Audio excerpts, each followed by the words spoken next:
Hey everyone, in this tutorial I'll be demonstrating how to use indexes in geometry nodes. It's one of the fundamental topics in geometry nodes. For this tutorial I'll be using Blender 4.5, but all versions going back to 3.0 should be able to do the same thing. Alright, let's jump in. First up, make sure your object is selected. Head over to the Geometry Nodes tab and click New to make a new node tree, then rename it to something like Index.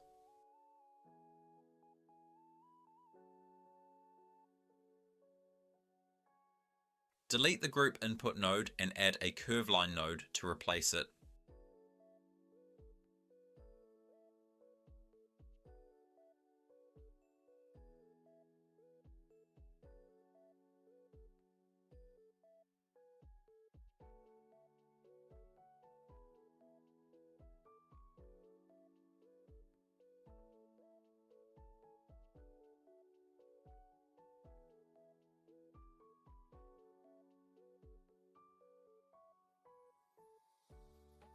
Change the ZN to 0 and the YN to 10.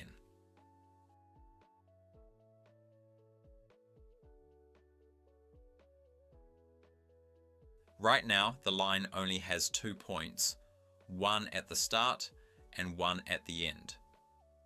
To increase the number of points on the line, add a resample curve node and change it to 7 points.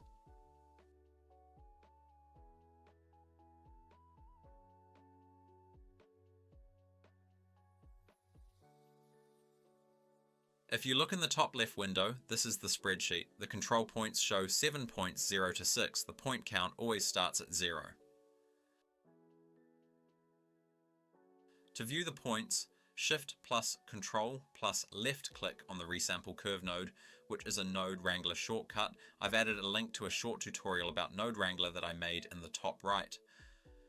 In the value input, make an index node and plug it in.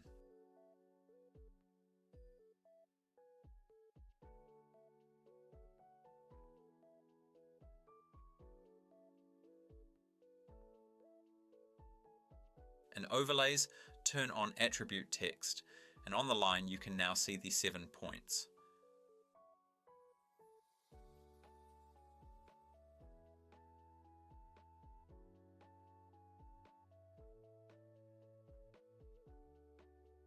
Delete the index and viewer nodes.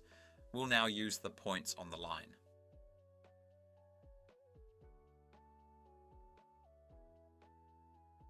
Make an instance on points node and place it after the resample curve node.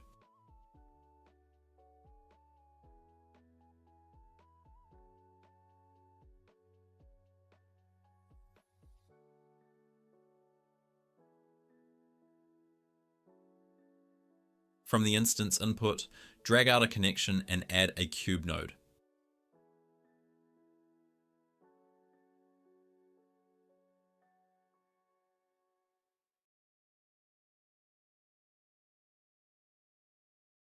Right now the base of our scene is in the middle of the cubes, so let's add a set position node just after the cube.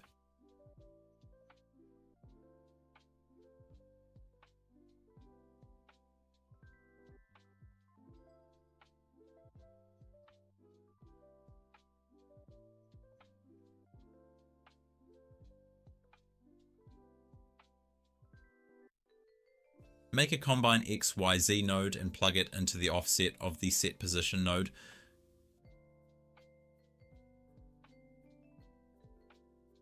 The cubes are 1 meter tall, so we need to drag them up by half in Z, set Z to 0.5.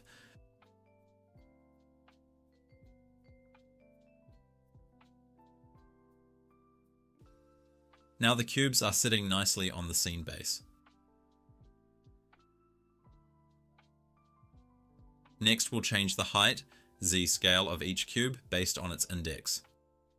Add a scale instances node, placing it before the output.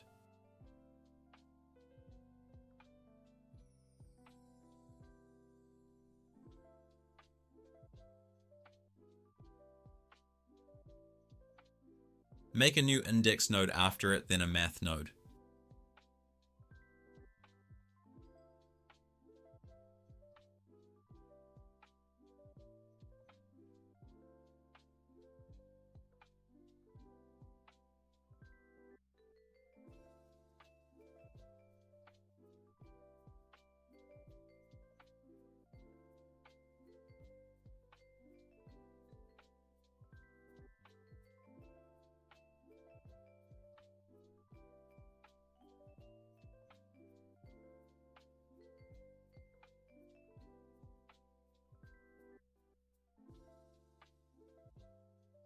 Take the index and plug it into the top value, change the operation to multiply and set the bottom value to 2.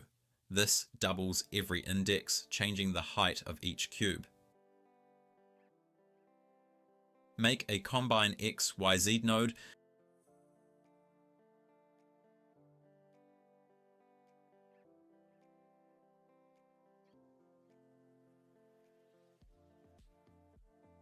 Take the math node output and plug it into z. Then change both x and y to 1. Take the vector and plug it into scale. A vector is just a value made up of x, y, z dimensions, a coordinate in space. The 7 cubes all have a different height now, so next we'll give each one a different color.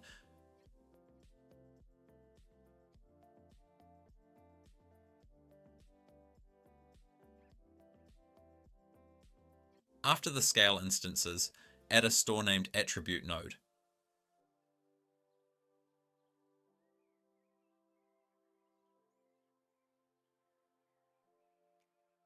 Make a new index node and a math node.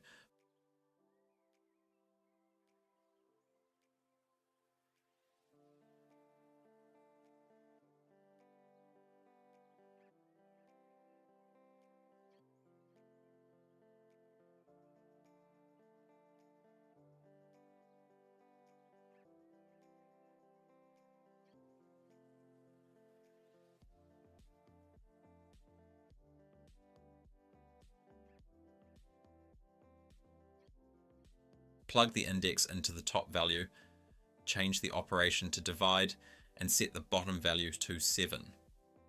Normally in math and some programming languages you can't divide by 0, but it works fine in Blender. Plug the value into value, change the type to instance, and name it, let's call it bColor.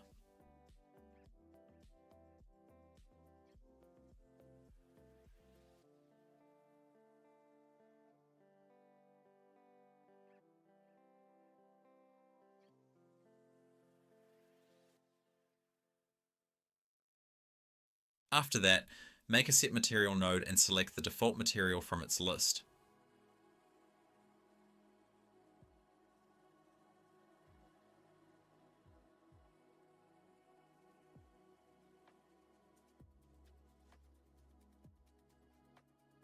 Before we add the color to the cubes, let's just tidy up the node tree with frames. To do this, we'll use another Node Wrangler shortcut. Select the last 4 nodes, set material, store named attribute, math and index, and press Shift plus P to wrap them all in a frame. Press F2 to rename the frame. Using frames like this separates the node tree into neat modules. Do the same for the scale and instance sections.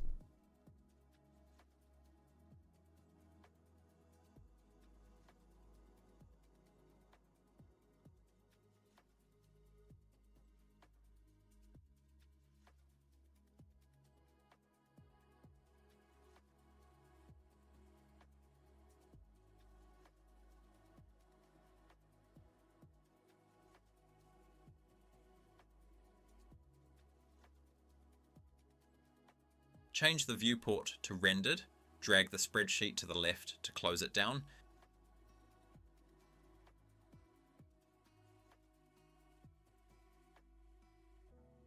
and turn off the overlays, gizmos, and the toolbar.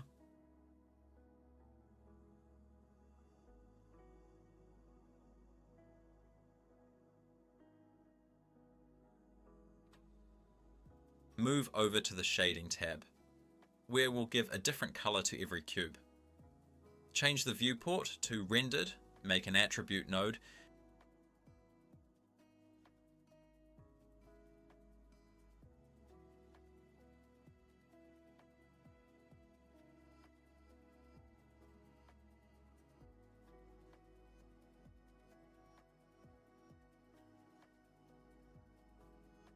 and take its color and plug it into base color. One mistake people make with the attribute node is forgetting to set it as an instancer. Use the name bColor.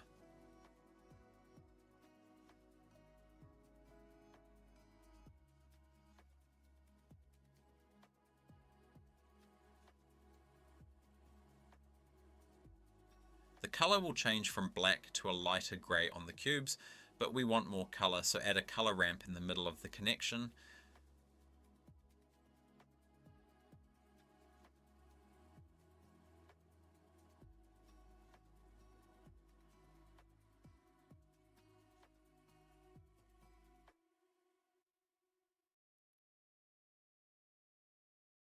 Change the type to HSL and the position to far.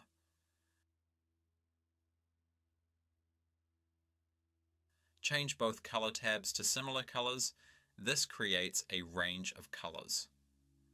The color ramp takes values from 0 to 1, and the math we did back in geometry nodes, index divided by 7, makes a value in this range. Head back to geometry nodes and we finish the demo. And that's a wrap on this tutorial on using indexes in geometry nodes. If you've got any questions, drop them in the comments. I'm always happy to help. And if you have any tips or feedback, I'd love to hear that too. I'm always looking for ways to make these tutorials better for you. You can also follow me on Twitter and Instagram, and feel free to share your projects with me there. I love seeing what you create.